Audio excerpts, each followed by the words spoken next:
You've had the opportunity to spend some time in the foundries, watching the science of how black pots are made today.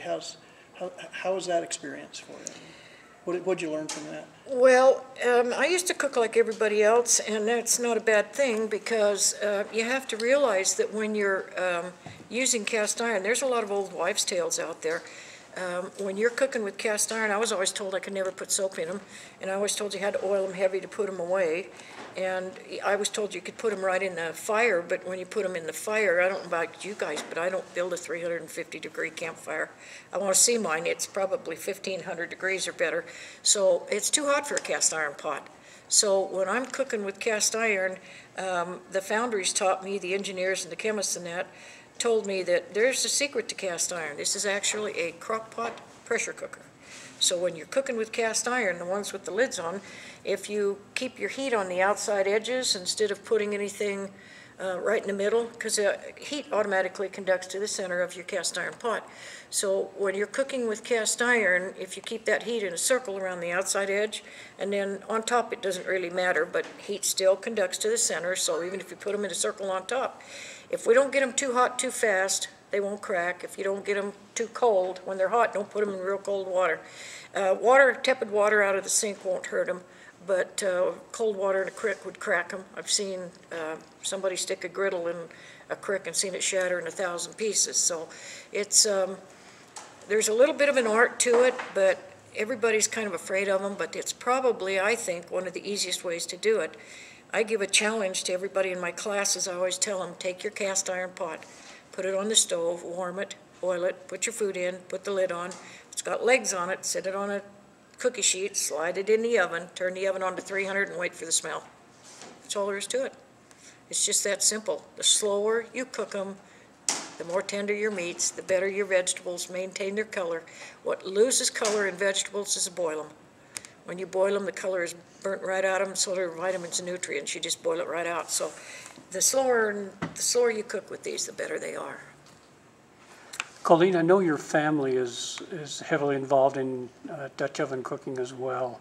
Talk about your family a little bit and their involvement. And actually, my great-grandmother, my mother, and my grandma put a cookbook together, and I was lucky enough to inherit that cookbook. Actually, well, I better not say that, because if this gets out, my family will be mad. Actually, I just took the cookbook because I didn't want something to happen to it. So I put it in an envelope and kept it for a long time. Then I put it in my first book called The Log Cabin Grub.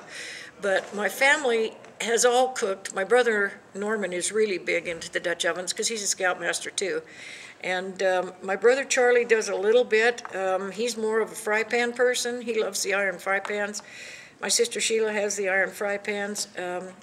I am probably the heaviest one in it. My boy Larry, who passed away in 1990, he's the reason I got into cookbook business. When he passed away, I was doing that cookbook, and he was helping me. And when I lost him, my kids said, finish it as a tribute to Larry, so I did, and it kind of mushroomed into a business. Yeah. So it's a way of life for me and my family. My son Dusty does some. My son Justin does some when they're out with their friends and what have you. My daughter Lisa is big into cast iron. She's even taken 2 or 3 of the Griswold pieces because I want to distribute them so nothing happens to them before I go.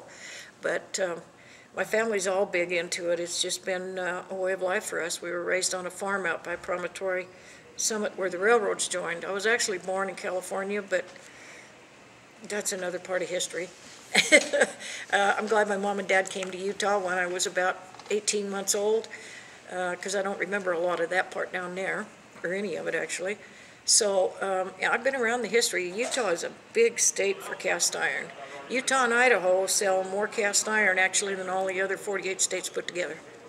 So it's a big thing around here.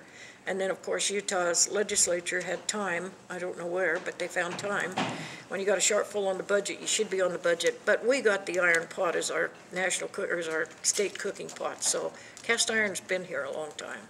Your cookbooks, how many have you written? I actually have 7 on the market. I only wanted to do the one, but James Acey from Deseret Book asked me if I would do the Dutch oven, and then it just kept going. So I'm doing another fish book here shortly for a lodge in Alaska, and then I'm doing one called A Happy Camper. So, and we're going to put menus and meals in there so people can see exactly what they need to take and how to plan their menus. Make it easy for everybody that wants to go camping, especially those that have never been. So it should be What fun. cookbook would be good for the beginner that wants to learn? It's called Log Cabin Dutch Oven, has all of the basic things in it about how to clean and cure, how to take rust out, the heat placement. I have a schedule in there that shows them how many on top, how many on the bottom. A lot of places where I mentioned cooking over a campfire and how to do it, and then, of course, cooking in your oven at home. I want everybody to cook in their oven at home, really. That's the best place to start. You get used to waiting for the smell that way.